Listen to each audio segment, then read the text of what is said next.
अबनाए हुर्मुज में भले ही कशीदगी बरकरार हो, लेकिन ईरान ने अबनाए हुर्मुज में एक बहरी अथॉरिटी कायम कर दी है जो तिजारती जहाजों की इस अहम आबी गुजरगाह से गुजरने के इजाजतनामे जारी करेगी और इसके इवज ट्रांजिट फीस वसूल करेगी। यह पेशरफ्त ऐसे वक्त में सामने आई है जब वाशिंगटन और तेहरान के दरमियान जंग के खात्मे के लिए किसी मुआहदे पर पहुंचने की कोशिशें लगातार जारी हैं। शिपिंग और बहरी तिजारत से मुतालिक खबरों और मालूमात फराहम करने वाले इदारे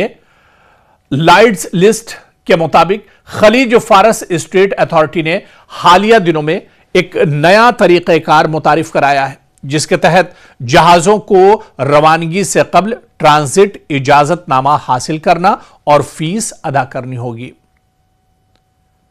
लाइड्स लिस्ट ने यह रिपोर्ट इस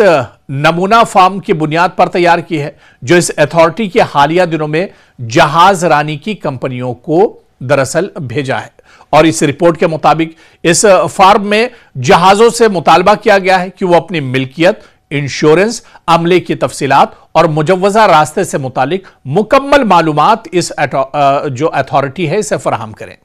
ईरान के अंग्रेजी जबान के सरकारी चैनल प्रेस टीवी ने रवा हफ्ते रिपोर्ट में कहा था कि तेहरान ने अबनाए हुर्मुज पर खुद मुख्तारी के निफाज के लिए एक निजाम कायम कर लिया, यानी एक सिस्टम बना लिया है और इस आबी गुजरगाह से गुजरने के ख्वाहिशमंद जहाजों को ईमेल के जरिए इस ज़िम्न में कवायद और जवाबित भेज दिए हैं। दरअसल ईरान ने 28 फरवरी को इस पर होने वाले अमरीकी इजरायली हमलों के आगाज के बाद से अमली तौर पर अबनाए हुर्मुज को बंद कर रखा है, जिसके बायस आलमी तवानाई मंडी में खलल पैदा हुआ है। 8 अप्रैल को जंगबंदी के ऐलान के बाद वाशिंगटन ने ईरान की बंदरगाहों का बहरी मुहासरा करने का ऐलान किया, जिसे इस अहम आबी गुजरगाह में जहाजरानी पर आयद पाबंदियों के तसलसल से जोड़ा गया है। हालिया हफ्तों के दौरान ईरानी हुक्काम मुताद्दिद बार यह वाजे कर चुके हैं कि वो अबनाए हुर्मुज से गुजरने के साबिका कवायद और जवाबित में तब्दीली का इरादा रखते हैं, जिसके तहत तेहरान को इस अबनाए पर कंट्रोल हासिल करना होगा और तिजारती फीस वसूल की जाएगी। इन महसूलात को ओमान के साथ भी तकसीम किया जाएगा जो अबनाए हुर्मुज के दूसरे किनारे पर दरअसल वाक़ है। आप देखिए कि अप्रैल में ईरान की पार्लिमान के नायब स्पीकर हमीद रजा हाजी बाबाई ने ऐलान किया था कि तेहरान को अबनाए हुर्मुज में आयद करदा ट्रांजिट फीस से पहली आमदनी मौसूल हो गई है। ताहन इसकी कोई जो तफसीलात थी वो बयान नहीं की गई थी, लेकिन ट्रांजिट फीस के ऐलान से कबल ईरान की पार्लिमान अबनाए हुर्मुज से गुजरने वाली बहरी ट्रैफिक पर यह फीस आयद करने पर गौर कर रही थी, जबकि हुक्काम ने खबरदार किया था कि इस आबी गुजरगाह से जहाजरानी जंग से पहले वाली हालत में वापस नहीं आएगी। यानी ईरान ने अब एक तरह से यह ठान लिया है कि अबनाए हुर्मुज से अगर किसी को निकलना है, किसी को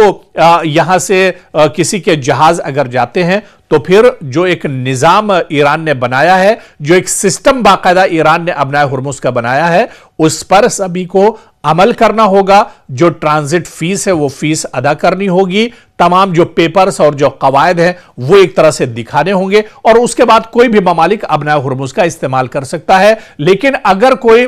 ईरान के इस निजाम पर, इस सिस्टम पर अमल नहीं करता है तो फिर उसके जो बहरी बेड़े हैं, बहरी जो जहाज हैं, पानी के जहाज हैं, वो फिर अबनाए हुर्मुज से नहीं निकल पाएंगे। तो दरअसल ईरान का यह निजाम काफी अहम है और ईरान इसके जरिए से उसकी काफी आमदनी हो रही है। बाकायदा खुद ईरान ने इसकी तस्दीक कर दी है कि ट्रांजिट जो फीस है, इसकी जो पहली आमदनी है उसके बारे में भी ईरान ने तज़किरा किया है। हालांकि ये आमदनी कितनी है इसकी तफसीलात नहीं बताई गई, लेकिन पहली जो ट्रांजिट है, भारी भरकम फीस, वो एक तरह से ईरान ने बता दी है। तो एक तरफ इस जंग में ईरान का नुकसान जरूर हो रहा है, लेकिन कहीं ना कहीं इजराइल और अमेरिका की इस जंग से एक ईरान की आमदनी का नया रास्ता अबनाए हुर्मुज की शक्ल में जरूर खुल गया है।